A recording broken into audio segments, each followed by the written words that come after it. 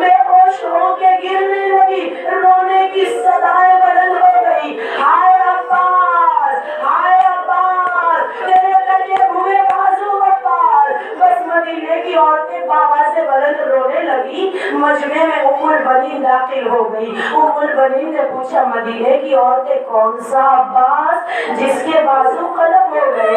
کہا بیوی آپ کا عباس کربلا میں بازو قلم ہو گئے۔ عباس منہ کے بل زمین پہ آئے۔ ام البنین نے سنا ایک ماں کا دل لینا، پہنچی جناب زینب کے پاس، شہزادی یہ مدینے کی عورتیں کیا کہتی ہیں؟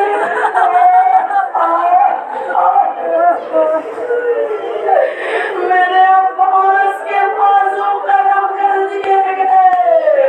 عباس تیرے مرنے سے حسین کی کمر جھک گئی، سکینہ کو تماچے مارے گئے، نوکے نیزہ سے شہزادی کے سر سے چادر اتاری گئی۔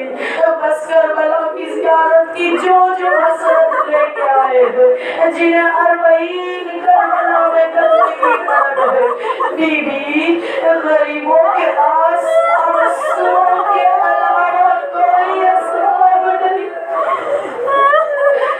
سب ساتھ مل کے ایک مرتبہ یا کاشف الکرب علی وجہ الحسین علیہ السلام، اکشف کربی بحق عقیق الحسین علیہ السلام، اللہم ارزقنا فی الدنیا زیارت الحسین وفی الآخرت شفاعت الحسین۔ معبود دنیا میں ہمیں بار بار مولا حسین کی زیارت اور آخرت میں ہمیں مولا حسین کی شفاعت نصیب فرما۔ معبود جو پریشان حال اس بزم میں آ کے بیٹھے ہیں، اس بزم سے اٹھنے سے پہلے ہماری تمام پریشانیوں کو تو دور فرما۔ محمد اور آل محمد کے صدقے میں معبود تمام مرحومین کی مغفرت فرما، انہیں جوار معصومین میں جگہ عنایت فرما۔ ربنا تقبل منا انک انت السمیع العلیم۔